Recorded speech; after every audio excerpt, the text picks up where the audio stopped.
Ignoring planet Earth won't fix it. So, it's hardly surprising that a study released the other day by a scientist with the National Center for Atmospheric Research didn't register on any political radar screens. Amid Kentucky foot stomps, dead wrestlers, $2 billion in campaign spending, and the pitched battles for control of Congress.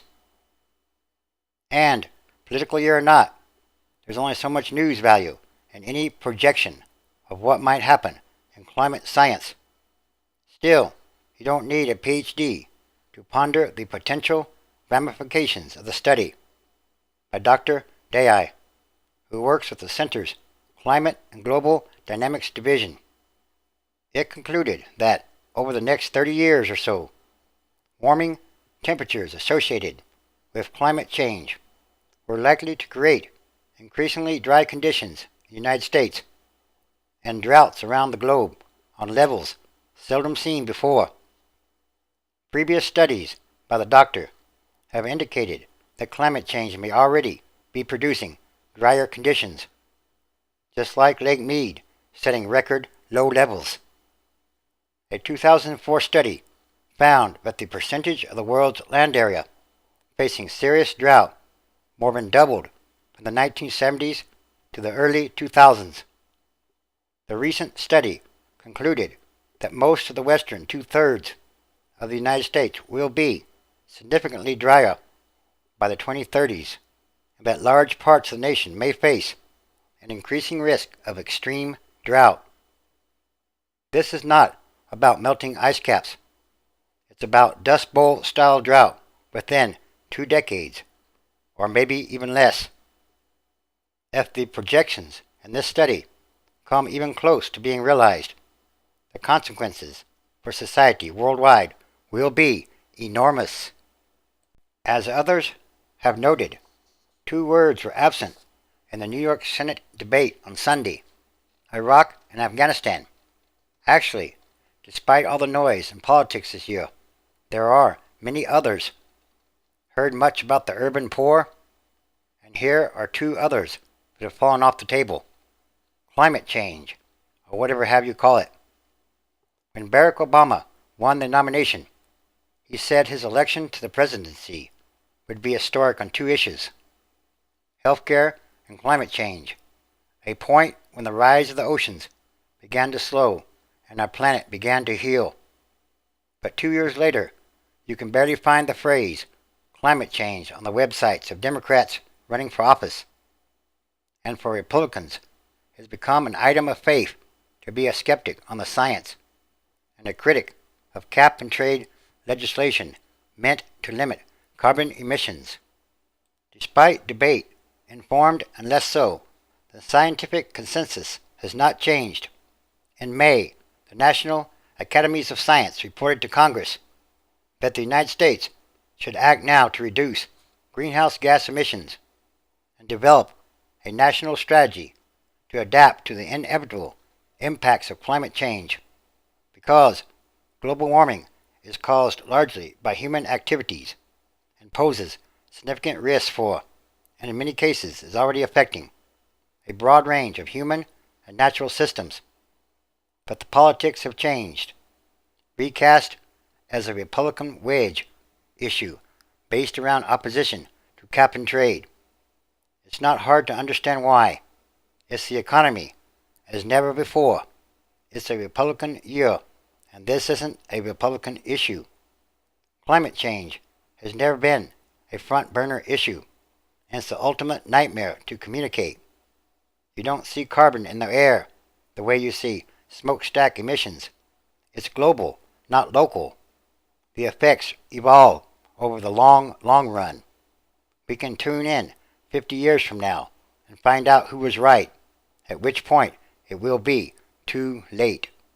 Anything portrayed as a tax is a loser this year, hence the fate of cap and trade, originally envisioned in the Reagan years as a business-friendly, market-based environmental approach. And you can make the case that in some ways climate awareness has gone mainstream. No one talks about climate change, but even Republicans voice support for clean energy and green jobs. So maybe there's progress toward what's being called a post-partisan climate approach that focuses on stimulating non-polluting energy technology through incentives, innovation, direct investment, and procurement policies. So given the economy, it's no surprise that people aren't rolling out of bed focused on rising seas and polar bears, said Kathy Duval, National Political Director of the Sierra Club. But they are thinking about what it takes to create jobs for the future and how to make America a leader in the global economy and clean energy. Or maybe that's how we flatter ourselves as we focus on immediate disasters. There is plenty of concern about the economic future we're leaving for our children. Yes, what about the kids?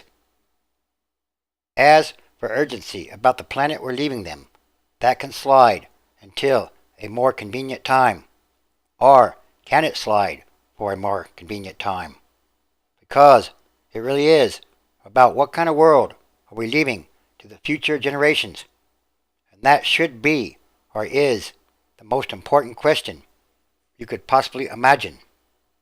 Or at least one of the most important questions. Because the future generations must be left a good world, a world that is not destroyed or severely damaged.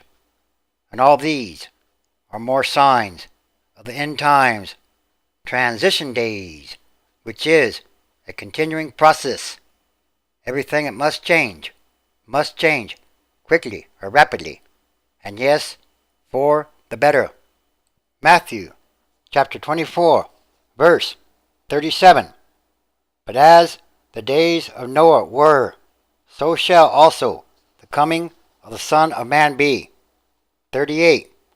For as in the days that were before the flood, they were eating and drinking, partying, marrying, and giving in marriage, until the day that Noah entered into the ark. 39. And knew not until the flood came, and took them all away. So shall also the coming of the Son of Man be. Revelation chapter 16, verse 7. And I heard another out of the altar say, Even so, Lord God Almighty, true and righteous are thy judgments. 8. And the fourth angel poured out his vial upon the sun, and power was given unto him to scorch humans with fire. 9. And humans were scorched with great heat, and blasphemed the name of God, which has power over these plagues, and they repented not to give him glory. 10. And the fifth angel poured out his vial upon the seat of the beast, and his kingdom was full of darkness, and they gnawed their tongues for pain. 11. And blasphemed the God of heaven because of their pains and their sores, and repented not of their deeds. 12. And the sixth angel poured out his vial upon the great river Euphrates, and the water thereof was dried up, that the way of the kings of the east might be prepared. And yes, again, it is time for all prophecy to be fulfilled.